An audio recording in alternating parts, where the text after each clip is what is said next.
நிலா என்பது வெறும் கோல் மட்டுமல்ல, நமது கனவுக்கான ஒரு மிகப்பெரிய இலக்கு. அன்று நம் பாட்டி வடை சுட்ட அம்புலி மாமாவாக பார்த்த நிலவு இன்று விண்வெளி வீரர்களின் கைகள் எட்டி பிடித்த ஒரு இடமாக மாறிவிட்டது. அப்படி ஒரு திட்டத்தை தான் நாசா முன்னெடுத்திருக்கிறது.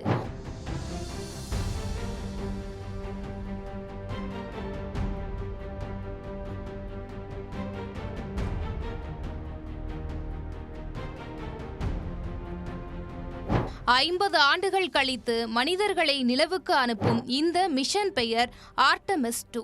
2028ஆம் ஆண்டுக்குள் நிலவில் மனிதர்களை தரையிறக்குவது இந்த திட்டத்தின் நோக்கமாக இருக்கிறது.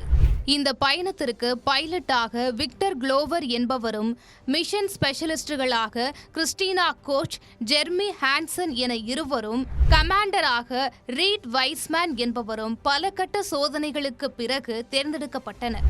10 நாட்கள் பயணத்தை திட்டமிட்டு இந்த குழு ஓரியன் விண்கலம் மூலம் ஏப்ரல் 1ஆம் தேதி நிலவுக்கு வெற்றிகரமாக சென்றது. இந்த பயணத்தின் முக்கிய நோக்கம் என்ன என்று பார்க்கும்போது, அங்கு 4 வீரர்களும் நிலவின் நிலப்பரப்பு, நிறம் மற்றும் மறுபக்கத்தை ஆய்வு செய்துள்ளனர். மனிதர்கள் நீண்ட காலம் விண்வெளியில் இருக்கும்போது அவர்களின் தூக்க முறை, மன அழுத்தம் ஆகியவற்றை கண்காணித்திருக்கின்றனர். பூமியை சுற்றியுள்ள கதிர்வீச்சு வலயங்கள், சூரியனின் சோலார் வளிமண்டலம் உள்ளிட்டவை குறித்த தரவுகளை சேகரித்துள்ளனர்.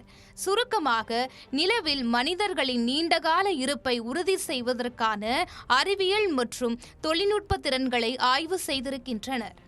பல்வேறு சவால்களை கடந்துதான் வீரர்கள் சாதனையை நிகழ்த்தி இருக்கின்றனர். குறிப்பாக லூனர் ஃபார்சைட் என்னும் நிலவின் மறுபக்கத்திற்கு செல்லும் போது பூமியுடன் 40 நிமிடங்களுக்கு முற்றிலும் தொடர்பு துண்டிக்கப்பட்டது. அந்த நேரத்தில் வீரர்கள் நாசாவின் உதவியின்றி தன்னிச்சையாக செயல்பட்டனர். ஆழமான விண்வெளிக்கு செல்லும் பயணம் என்பதால் சர்வதேச விண்வெளி நிலையத்தை விட அதிகப்படியான கதிர்வீச்சுக்கு ஆளாகி இருக்கின்றனர். இதனால் அவர்களுக்கு தசைகள் மற்றும் எலும்பு அடர்த்தி குறைதல் போன்ற பாதிப்புகள் ஏற்படும் வாய்ப்பு இருக்கிறது. பூமியிலிருந்து அதிக தூரம் பயணம் மேற்கொண்டதுதான் இந்த பயணத்தின் முக்கிய சாதனையாக பார்க்கப்படுகிறது. அதாவது, பூமியிலிருந்து இதுவரை மனிதர்கள் பயணித்திராத 4,06,771 கிலோமீட்டர் தூரம் வரை சென்றுள்ளனர் ஆர்டெமிஸ் 2 குழுவினர். நிலவை விதவிதமான கோணத்தில் நாம் பார்த்தாலும் ஆர்டெமிஸ் வீரர்கள் அனுப்பிய புகைப்படங்கள் அற்புத காட்சிகளாக கண்களுக்கு விருந்தளிக்கின்றன. குறிப்பாக பூமியின் பிரகாசமான நீல நிறம், விண்வெளியின் ஆழத்தில் பூமி மின்னும் அலகை மிக தெளிவாக படம் பிடித்துள்ளனர். இது மட்டும் இல்லாமல் பல்வேறு கோணங்களில் எடுக்கப்பட்ட நிலவின் புகைப்படங்கள் அதன் அலகை மேலும் கூட்டுகிறது. நிலவின் அடிவானத்தில் பூமி மறைவது போன்ற எட்செட் புகைப்படம் மிக முக்கியமான படங்களில் ஒன்றாக பார்க்கப்படுகிறது. நிலவின் பள்ளங்கள், முகடுகள் மற்றும் பழங்கால எரிமலை குழம்பு ஓடிய இடங்கள் போன்றவற்றை வீரர்கள் விரிவாக படமெடுத்துள்ளனர்.